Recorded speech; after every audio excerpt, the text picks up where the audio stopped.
So clearly we have a lot of misconceptions when it comes to the mayor's office of nightlife and culture. So I figure we might as well bring him up ourselves, you know. Yeah. And he's here, Shawn Townsend. Yes. Good morning to you. Good morning. Good morning. So I got to meet Shawn. I was doing this thing for the mayor's Deputy Mayor of Economic Development. Yeah. And we're doing this event, and I was so excited to meet Shawn because I had legit questions about this, because I remember when all the news came out and the job was posted and we were trying to figure out who should be the mayor of nightlife, and people were saying Kenny Burns and Mark Barnes and Tupac and Dominique, Angie Ange, Abdul, like people were calling out all kinds of people that you just see in the nightlife. All good people.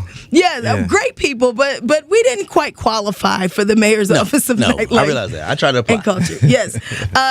It's not what you think it is. So we wanted to bring you up, Shawn, especially because we got daylight savings time happening, and so days are getting longer, which means the day parties are happening, festivals. People could be out. It's about to get real active. Yes. So Shawn, tell us a little bit about what you do as the mayor's office of nightlife and culture director. Thanks for having me.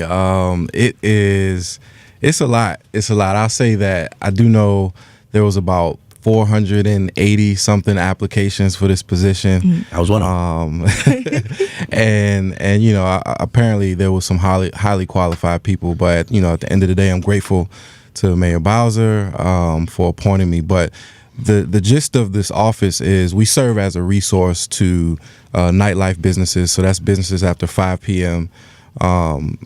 To really help promote the nighttime economy, help them get through red tape with district agencies, and then serve as a mitigator between businesses and district residents. So a lot of times there's issues about noise, trash, parking, establishments being, not being in compliance. So we really want to, in order to promote the nighttime economy, we really want to make sure that these establishments are up to par in terms of regulations, and that they know.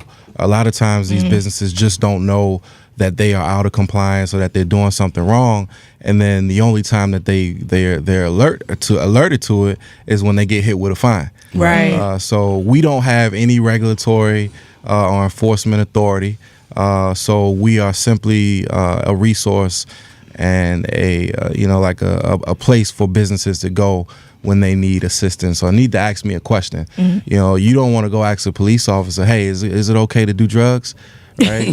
True. I mean, that's the reality of it. So they can come to me and ask, or my office, and come and ask questions, legitimate questions about operations, or if they have an idea about doing something. No, so don't call up to this office asking for a discount on a table. That's right. Right. I definitely was going to for Thursday. But this department was important to be created because we've realized that DC nightlife is key in DC's economy, right? Absolutely. So the nightlife is a part of DC's culture.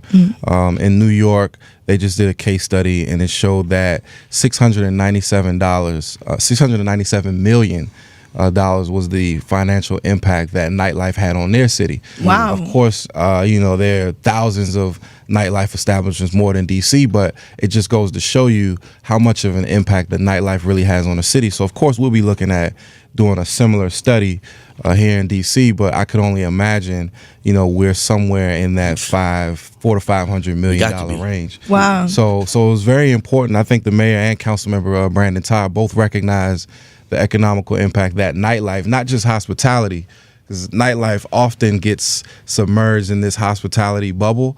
So really focusing on with the true nightlife and cultural communities, how they impact the District of Columbia. Now, there was one point that they were supposed to pass a law about it staying open late night stuff about 4 a.m. Right. Is that still going on, or what's the status of that? So as it stands right now, the law is if you are an alcohol license establishment in the district, you can apply for holiday extended hours, which will give you access to operating till 4 a.m. On holiday weekends, and then I think there's also an inauguration. You can operate 24 hours, etc. As it stands, there's no current legislation that I'm aware of that we're looking at extending operational hours till 4 a.m. So right now, I think the legal hours is 2 a.m. during the week and then 3 a.m. for alcohol consumption. And operating hours could go longer than the sales hours. Okay. So what have been some of the challenges that you've realized or discovered in this office since you've been there? Good question. I know most of the operators of the popular nightlife establishments, so we've always had a good relationship, and I'm able to have one-on-ones with them, and we talk about how to improve nightlife. But I think the challenge so far has been balancing out the needs of businesses and the quality of life issues of residents. So there's a fine line between being an advocate for nightlife establishments, but also, as a DC resident, I want to make sure that nightlife establishments are doing everything they can to be a good neighbor. So that has it's a balance. It's a delicate balance because although we have a thriving nighttime economy and want to make sure that everyone's having a good time, but we also want to make sure that it's safe, that it's fun, but we also want to look at issues 5 to 10 years down the road, like infrastructure and parking, traffic. These are common issues in nightlife areas across the city. Your typical U streets and K streets and DuPont circles, those are not the only nightlife hubs right now. They're spreading out to smaller communities, and the issues are not quite the same in every community. So it's just a delicate balance between the two. So I've really been spending a lot of time out in the community, talking to both businesses and residents alike to get some feedback. First thing we want to do is just listen to what's going on out there so we can try to assess and figure out what the niche of this office should be. It's really tough. It's nothing that I'm going off of, in this office. Everything is brand new. Right. It's no president. Yeah, because this is the first of its kind here in DC. It started in Amsterdam, the concept, the model. It went across a few cities in Europe, and then there are currently 8 U.S. cities with a nightlife director, czar, mayor, whatever you want to call it. Right. But we were able to meet for the first time last week to talk about best practices and challenges that we've all had starting the office. Nice. Well, Shawn Townsend, we appreciate you for coming through. Before I let you go, though, I do want to ask, we talked about legitimate issues. So, I want to throw some out there. You tell me, is it legitimate or not, essentially? Right. And also, too, as patrons who we come, people come from Maryland, Virginia, Baltimore to come into D.C. and enjoy the nightlife scene. So what are some of the things just that you've experienced talking to residents that you feel like you could tell us that we should all be working a little bit better on, just to be aware of? What do we kind of need to change as far as behavior for those of us who are out in general, frequenting these establishments? Loud, rowdy, drunk. Don't be loud and rowdy. Okay. Those are, nowadays more now than any in the past. Clubs and bars are closer to residential units, right, in the city. So noise, is often. I hear that all the time. That's the number one complaint. All the time. They can't find parking in their residential streets. Now that's annoying. The back streets, they can't find parking. Right. And these are residents of the district, but they also. They have a place. They visit bars and restaurants and art galleries themselves. So it's a gray area. Yeah, because if you're going to move it to the city, you got to know the city wasn't, you in the city. It wasn't really designed and set up to be like a suburbs. Otherwise, come on out here to gorgeous Prince Georgia. Yeah, you can have little if you want land, everything. You want driveways. But we are, and this is exactly why this office was created. We have a commission as well, a 15-member commission, and it's part government agencies and part private organizations. And we really, they will really be looking at common complaints and issues that impact nightlife. So, providing policy recommendations and legislative changes to the mayor and council will be that commission's primary goal. Gotcha. So addressing some of these concerns, hearing from the public and businesses alike, hopefully they can, try to address some of that stuff. But yeah, those are common issues across the city, the country. Everybody's dealing with the same problems. Commercial rent is the number one issue. Wow. Yeah, because it's pretty high. That's the rent just high, period. Right. How do you use social media to like kind of see problems in nightlife? I'm on it all the time. Roger in my office, he's our public information officer, so he handles social media. But I often interact with folks on social media. I see events going on, so I think you may have tweeted us back one time when you were first appointed, and we were saying it's a shame. Well, it's not a shame, but it's a shame that we party so much in this city that we need this office. And I think you retweeted it or liked it, and I was like, I think I'm gonna like this guy. Yeah, I'm on it. I'm all over social media, and that's really, social media is a new wave these days, and that's really how you kind of stay in tune to what's really going on in these communities. So I use it to the best of my advantage.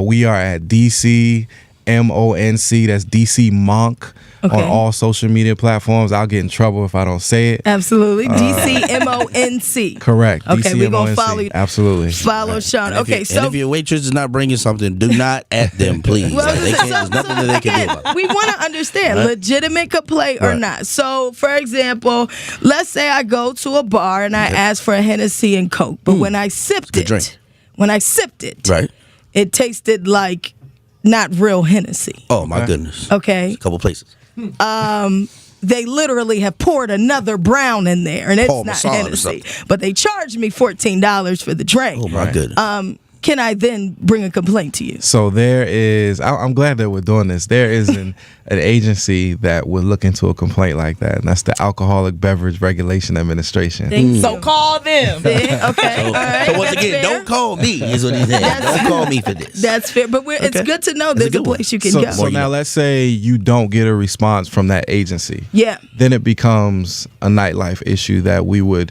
look into, and we won't do an investigation, but we will try our best to get in touch with that agency to figure out, hey, we got this. Yeah, we have a complainant. Have you all looked into this issue, just to make sure that we, of course, I want to hold businesses accountable, but I want to hold district agencies accountable as well. Make sure that we're doing everything we can to keep people safe at night. Okay. Next scenario. Me and Money want to open a bar. Okay, in DC. We have done the research and we see nightlife brings in $400+ million. Right. And Mark Barnes should not be getting all that money by himself. Cannot. So we've decided we want to open a bar. We want to put it in the district. Do we come to you, Mayor of Nightlife and Culture? Director of Nightlife and Culture. Yeah, you can come to me. I've been in the industry for 5 years at ABRA. ABRA is Alcoholic Beverage Regulation Administration. So they have jurisdiction over all of the alcohol licensed establishments in the district. So I've seen that process time and time again. Going to Consumer and Regulatory Affairs, to Tax and Revenue, DDOT, Department of Transportation, if you have outside space, and then the last stop will be going to get an ABC license. So I'm familiar with the process. There, I believe, is someone at all of those agencies that could give you advice. But if you feel like you want to come to me, please. Right. Okay. We have that information as well. Yeah, because if I go to ABRA and I don't get my license, then I'd be like, hey, Shawn. Shawn, what's going on? We trying to open up. Now, what if I'm an owner of an establishment and my bar gets closed down for maybe an incident? There was a fight that breaks out in my establishment. My establishment is now unoperable, I guess, in a sense. So I'm going to be using money. So do I then come to you, or how does that work? We've had businesses that have been shut down for situations that have occurred. They've contacted us and we've sort of, directed them in the right direction. So yeah, they would contact, first they need to contact an attorney. I would suggest them to, if it's, depending on what the situation is. But lawyer up. Because we don't provide legal services, but we can kind of walk them through that process of what it looks like and what you potentially may need to do to open back up. Awesome. Well, Gotcha. Shawn, thank you again. You've been a great sport. We're actually going to do more fun stuff with you in our digital department back here. But before we let you go, Shawn, just what is your ultimate goal, or what would you like to see? And I know this is your first year; everything is new. But in this year, in 2019, what do you feel like is the most important goal, and what's the top priority as the Director of Mayor's Office of Nightlife and Culture for you? Right. So I categorize businesses at night into 3 or 4 basic categories. One, you are a model operator, good citizen. Everyone likes to go there. Neighbors like you. 2, you're a good operator, but sometimes you don't know how to stay in compliance. You may not know what to do in certain situations. That's an opportunity for this office to provide educational and technical assistance so that you could be that model operator.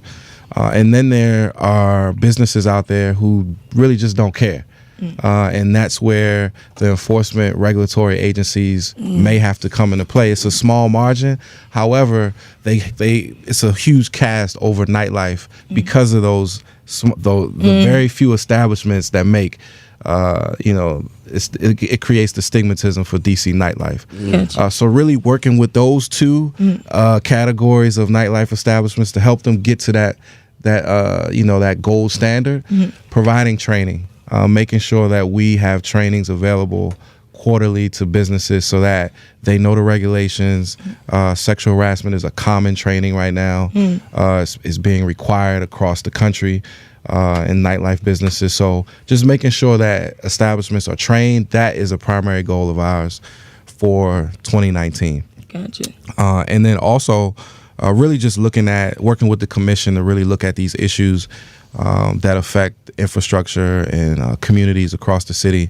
And we want to provide some recommendations to City Council to bring some of the laws up to the year that we're in. Sometimes the laws don't match the year that we're in, and it has an impact on businesses. So we want to make sure that we're doing everything we can to promote nighttime economy. Nice. Well, Shawn Townsend, thank you so much for joining us. Thanks for having me. We down to do a tour with you so we can get into the clubs and stuff for free. Yes, let's do it. For sure. And we want free drinks, free food as well. So if we can borrow a badge. VIP treatment. I'm gonna be like, you see him right there? Exactly. He'll shut this whole That's thing my down. man. We wish That's Shawn my He'll man. shut this whole thing down right here. Yeah, if there's any problems, you said bring a bag. He'll shut all this down. Right. You hear If me? there's any problems in this establishment, okay? I got him on speed dial. He's right here.